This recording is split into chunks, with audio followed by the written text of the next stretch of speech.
சங்கீதம் 119 வசனம் 113 மற்றும் 114. வீண் சிந்தனைகளை நான் வெறுத்து உமது வேதத்தில் பிரியப்படுகிறேன். என் மறைவிடமும் என் கேடகமும் நீரே. உம்முடைய வசனத்துக்கு காத்திருக்கிறேன். தாவீது சொல்லுகிறதை நாம் பார்க்கிறோம். வீண் சிந்தனைகளை நான் வெறுத்து உமது வேதத்தில் பிரியப்படுகிறேன் என்று வேதத்தை வாசிக்கிற போது, வேதத்தை தியானிக்க போகிற போது, வீணான சிந்தனைகள், அலுவல்களை குறித்த சிந்தனைகள், வேலைகளை குறித்த சிந்தனைகள், வீட்டு காரியங்களை குறித்த சிந்தனைகள் மனிதன் மூளையை வீணான கிரியைகளை கொண்டு வரும்.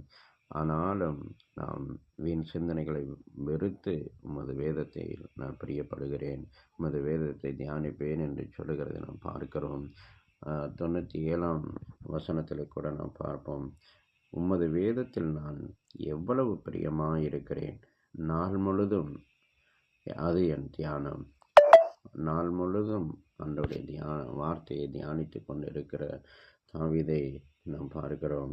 அதே போல 136ஆம் வசனத்திலும் கூட உம்முடைய வேதத்தை மனுஷர் காத்து நடவாதபடியால் என் கண்களிலிருந்து நீர்த்தாரைகள் ஓடுகிறது என்று அது ஒரு பாரம் நிறைந்த ஒரு வார்த்தையை சொல்லுகிறதை நாம் பார்க்கிறோம். வேதத்தை மனுஷருக்கு காத்து நடவாதபடியினால் என் கண்களிலிருந்து நீர்த்தாரைகள் ஓடுகிறது. ஆகவே வேதத்தை ஒவ்வொருவரும் பற்றி கொள்ள வேண்டும். வேதத்தில் உள்ள மகத்துவங்களை ஆராய வேண்டும். அவைகள் இருக்கிற அதிசயங்களை நாம் பெற்றுக்கொள்ள வேண்டும். ஆண்டவர் ஒவ்வொருவருக்கும் அவருடைய வார்த்தையிலே வைத்திருக்கிற அதிசயமான கிருபைகள் உண்டு.